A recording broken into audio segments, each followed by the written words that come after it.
Radical compassion. What if the things that make us so mad keep us from accessing compassion? Compassion for ourselves and others. What if those situations that frustrate us so much require a different inner response? When we assume that someone else's choices will harm us or that our choices may cause harm, we have forgotten that we are creating our own personal reality, and so is everyone else. When that car on the highway cuts you off just speeding along without regard for you or other drivers, it can trigger fear, resentment, and even rage. How dare this person not follow the speed limit and agreed upon rules of the road so we can all get to our destination safely? We want to shake our fists, yell out loud, or even retaliate. How could they be so thoughtless and disregard the rest of us? It's the same when another needs us to save them, physically, emotionally, mentally, or spiritually.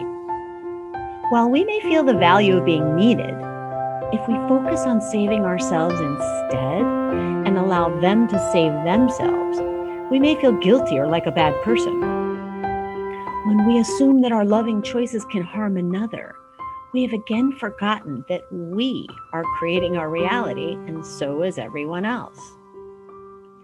When we remember that we're creating our reality and that others are doing the same, we can take our power back from the old stories about who is responsible for what. We can remember that the frustrating actions of others are driven by their fears, and the only one that can be harmed is them. When we can see someone else's fears causing their bad behavior, we realize it isn't about us. When we know that we can take care of ourselves, regardless of what they do, say, or want, then we can feel compassion towards their behavior.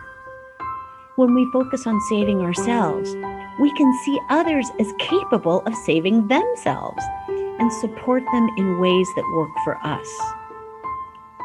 Now, when I see someone speeding and cutting off cars to get to their destination, I slow down to let them pass and send them a blessing for safety and peace and a prayer to heal the fear that drives their behavior. It's not about me, and I can simply make room for them on the road while seeing them in my heart as getting whatever they need to let go of the fear and the stress. Radical compassion requires us to see the innocence in our humanness, in our fear, and in our unconsciousness. As humans, we can be incredibly stupid when we're fearful. I know that I've said and done some thoughtless and stupid things in the past when I was filled with fear. It was difficult to forgive myself and see myself as innocent. Now, I know I was doing the best I could at the time with what I knew and understood.